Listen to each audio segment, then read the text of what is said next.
Assalamualaikum warahmatullahi wabarakatuh. Izin memperkenalkan diri, nama saya Chandra Aldo Lukito. NPM saya 2470111176. Baik, di sini saya akan membuat video untuk memenuhi tugas akhir mata kuliah Sistem Operasi. Dosen pengampu Bapak Darsin, Eskom MTI. Baik, di sini pertama saya akan menjelaskan pengertian FCFS. Apa sih FCFS itu? Baik, di sini saya akan menjelaskan pengertian FCFS.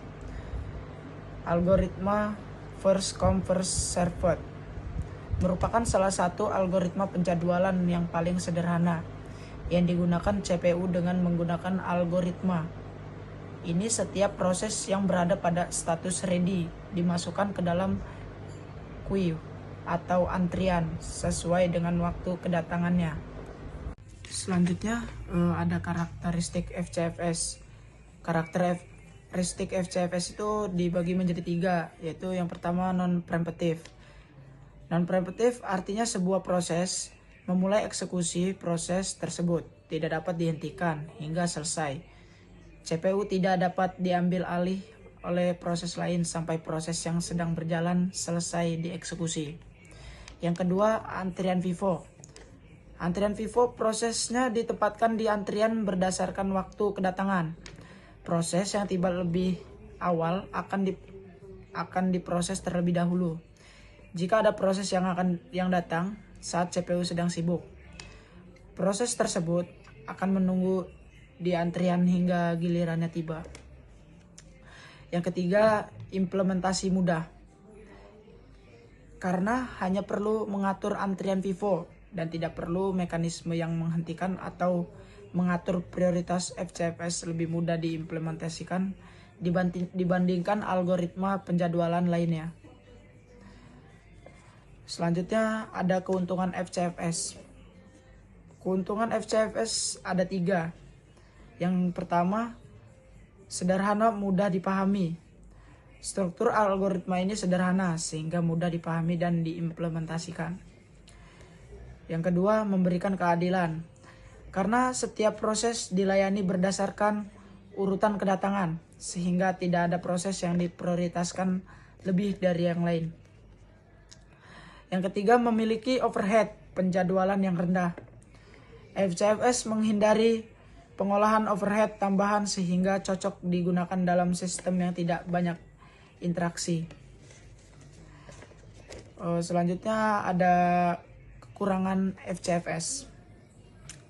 1. Masalah konvoy efek. Yang kedua, tidak efisien untuk sistem interaktif. Dan yang ketiga, bersifat non-preemptive.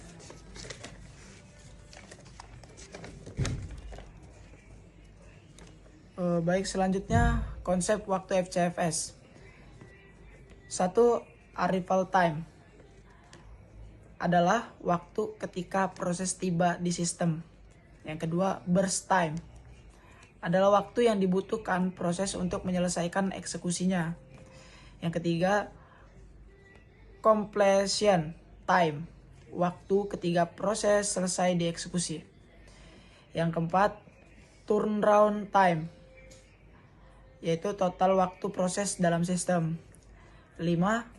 Waiting time, waktu proses menunggu dalam antrian siap. Baik, di sini ada contoh FCFS. Yang pertama langkahnya yaitu prosesnya dimulai dari P4 yang mempunyai waktu kedatangan 0. Langkah kedua, pada waktu ke-1 P3 tiba, P4 masih dijalankan. Oleh karena itu P3 disimpan dalam antrian. Langkah ketiga, pada waktu kedua tibalah P1 yang disimpan dalam antrian. Langkah keempat, pada waktu ketiga proses P4 menyelesaikan eksekusinya. Langkah kelima, pada waktu keempat P3 yang berada di urutan pertama dalam antrian memulai eksekusinya.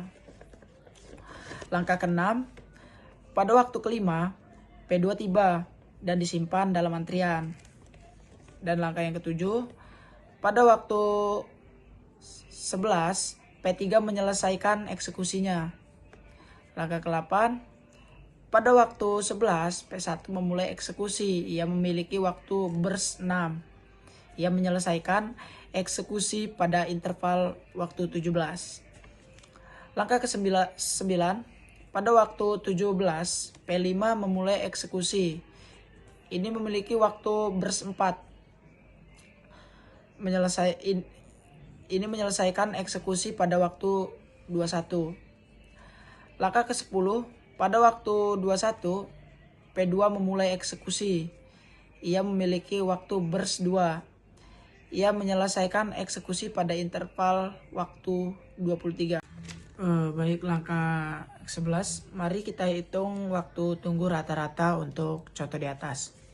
Rumusnya itu waiting time sama dengan start time dikurang arrival time. Di sini ada P4 proses 4. 0 dikurang 0 sama dengan 0. P3 3 kurang 1 sama dengan 2. Proses 1 atau P1 11 dikurang 2 hasilnya 9. Proses 5 atau P5 17 kurang 4 hasilnya 13. P2 21 kurang 5 hasilnya 16. Jadi hasil dari menghitung waiting time, selanjutnya kita akan menghitung waktu tunggu rata-rata. Rumusnya adalah hasil proses waiting time dibagi dengan 5 proses. Jadi 0 ditambah 2 ditambah 9 ditambah 13 tambah 16 hasilnya adalah 40. Dan dibagi 5 proses. 40 dibagi 5 proses yaitu 8. Jadi waktu tunggu rata-ratanya yaitu 8. Selanjutnya saya akan membahas tentang SJN. SJN atau Short Job Next adalah kebijakan penjadwalan yang memilih proses dengan eksekusi terkecil untuk dieksekusi. Algoritma ini juga dikenal sebagai penjadwalan Shortest Job First atau SJF. Dalam penjadwalan ini, algoritma memilih proses dalam antrian tunggu dengan waktu tunggu terpendek. Selanjutnya ada jenis-jenis penjadwalan SJN. SJN terbagi menjadi 2, yaitu SJN preemptive dan SJN non-preemptive. Di sini ada SJN preemptive, yaitu dalam penjadwalan SJN ini semua proses dimasukkan ke dalam antrian siap saat proses tersebut meminta untuk menggunakan CPU. Proses dengan waktu burst terpendek memulai eksekusi. Jika proses lain datang dengan waktu burst yang lebih pendek, proses saat ini akan didahulukan dari eksekusi dan proses yang lebih pendek dialokasikan untuk menggunakan CPU. Dan di sini ada SJN non-preemptive. SJN non-preemptive dalam penjadwalan SJN, jika siklus CPU dialokasikan ke proses manapun, proses tersebut menahan CPU hingga mencapai status menunggu atau dihentikan. Selanjutnya ada keuntungan. 1. Ini adalah penjadwalan terbaik untuk mengurangi waktu tunggu. Yang kedua adalah pendekatan langsung yang dapat diimplementasikan pada sistem batch di mana waktu CPU yang dibutuhkan diketahui. Yang ketiga, penjadwalan optimal dalam hal waktu penyelesaian rata-rata. Kekurangannya yaitu 1. Prosesor harus mengetahui proses terlebih dahulu berapa lama waktu yang dibutuhkan untuk proses tersebut.